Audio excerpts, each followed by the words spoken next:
Okay, hi everyone, it's Canal again, or you'd expect it to be someone else, but it's me.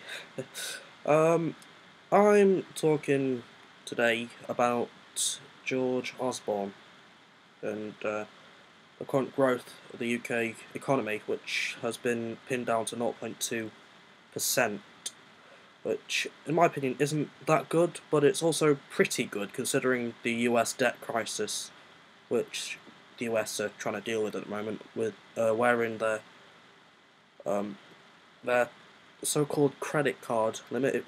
They've got a spending limit in which the government can spend, which is roughly about $13.8 trillion, I think, and they want to try and get that up so that there wouldn't be so much of a debt crisis. And it's supposed to be estimated that roughly mid August that the Americans will no longer be able to repay their debts, and as anyone can understand, that would be catastrophic on the entire world.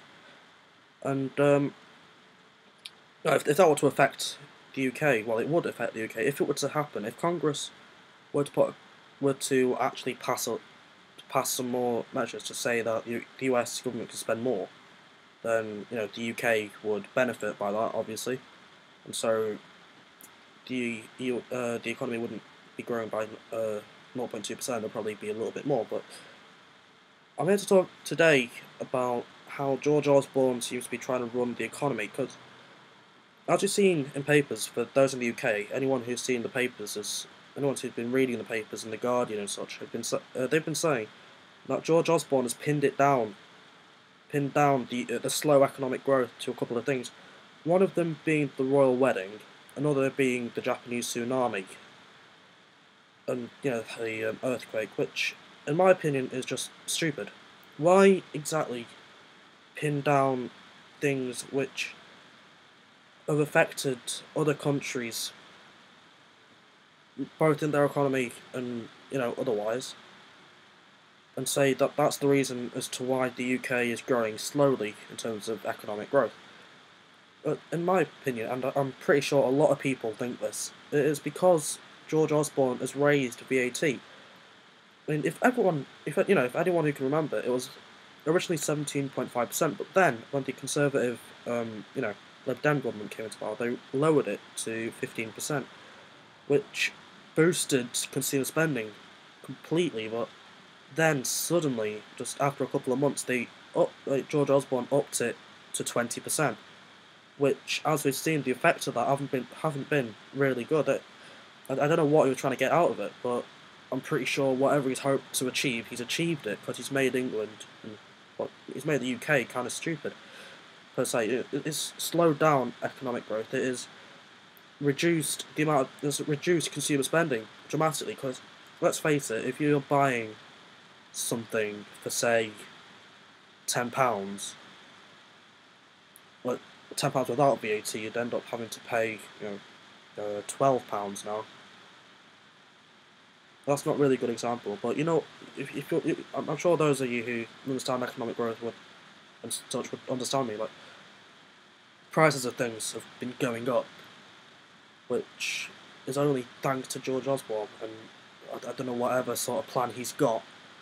In my opinion, it's stupid because he's reduced consumer spending, like I've said, which has led to the slow increase in economic growth. But I don't understand whether or not he'd actually think that it was him who's going in trouble instead of blaming it on stuff like the royal wedding. I mean, the royal wedding, yes, I can understand, it is something which the whole world should see. However, the amount of money spent on it, well, the amount of money spent on it alone will just show you how much money the government are using. Not to mention the fact that we're still fighting in Libya, which, you know, we're looking for Gaddafi. Nobody knows where he is, but we're spending hundreds of millions of pounds to fight or to help the rebels there, and we don't even hear anything about it right now in the news, do we? All we hear, well, all we have been hearing about is these Norway shootings, which and the Oslo bomb, which I can't really say much about because it's a tragedy completely.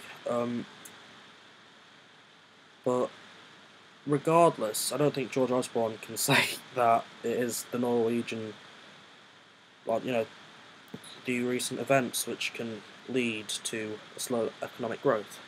Because, well, we're another financial quarter now, so, suck on that.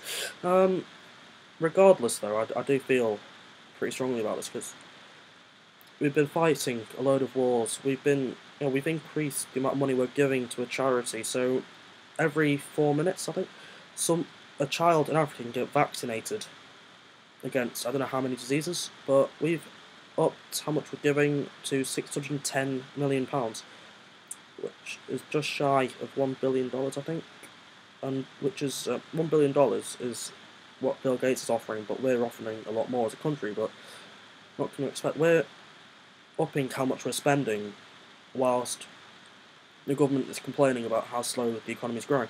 I don't mean to sound defamatory, but I don't. I'm not saying anything out of spite. I just want to. I just feel that as a person, our voices should be heard. I think everyone has got a right to be heard, especially in England of all countries. So I don't think technically that. Oh, I don't know. If you've got a problem with this, then surely talking it out is much better than trying to litigation process. I don't want to get sued and stuff. I don't want to be I don't want to get into trouble. just to put it that way. Um, but yeah, I do feel that we could improve on some of the processes in which we're trying to deal with things in the UK in order for us just to get through things. So, yeah. Tell me how you feel about this in the comment section. If you want to comment, if you want to subscribe, do anything.